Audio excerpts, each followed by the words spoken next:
जब आयशा ने अली जान का नाम लिया था तो तुम्हें इसका चेहरा देखना चाहिए था।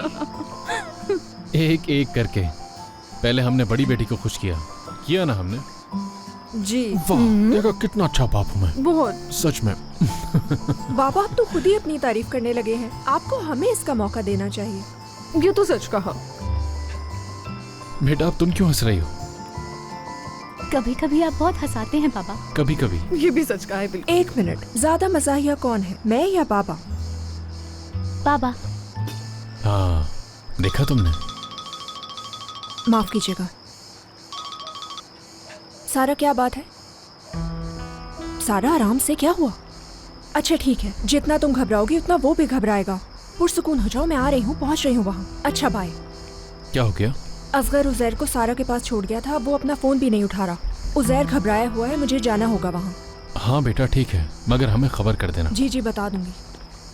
चलो अच्छा है, थोड़ा हंस तो लिया हमने। मैं 9 मिनट पेंटिंग करूंगी और उसके बाद सो जाऊंगी। चलो ठीक है बेटा। गुड नाइट मेरी जान।